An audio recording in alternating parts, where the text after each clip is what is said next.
នេ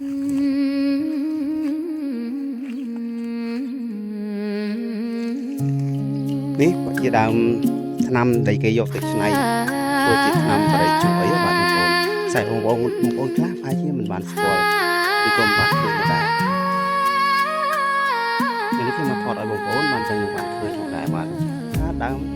ដែលគេយកទៅធ្វើបរិយាហ្នឹងគឺមានលក្ខណៈបែបណារៀបតខ្យល់លូបស្រីក្នុងរហើយនេះជាចកាគេខ្យល់ព្រិលត្រជាបងអើយអូនធ្លាប់ពុះពីមិនដែលរញរាស្លឹកវាដែលមានលក្ខណៈធំបែបនេះមិនបានទេណាទោះយប់យូរយ៉ាងណាក៏អូនមិនខ្លាចរឿងដេ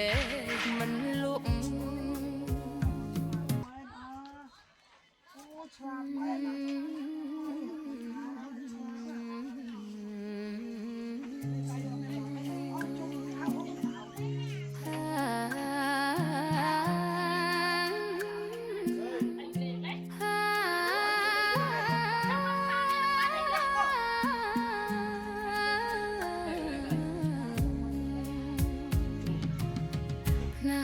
រៀបតខ្យល់លូបស្រីក្នុងរដូវនេះខ្យល់ព្រិលត្រជាបងអើយអូនធ្លាប់ពុះពីមិនដែលរញរាតែចិត្តនឹកបងអូនទ្រាំមិនបានទេណាទោះយប់យូរយ៉ាងណាក៏អូនមិនខ្លាចរឿងដេកមិនលក់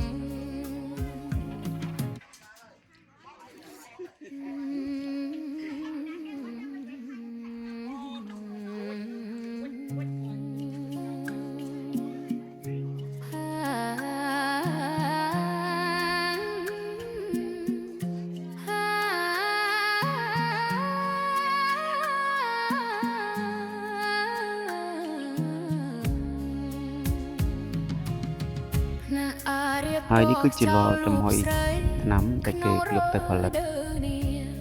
ខ្យល់ព្រិលត្រជាបងអើយអូនធ្លាប់ពុះពីមិនដែលរញរា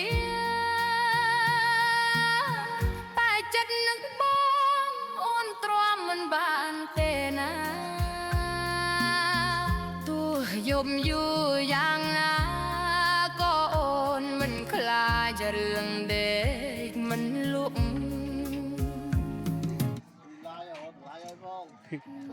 បាទ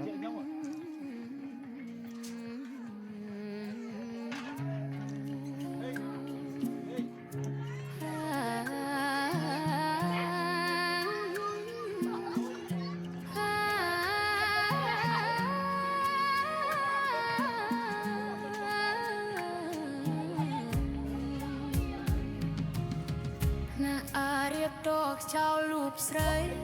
ក្នុងរដូវនេះខ្យល់ព្រិលត្រជាបង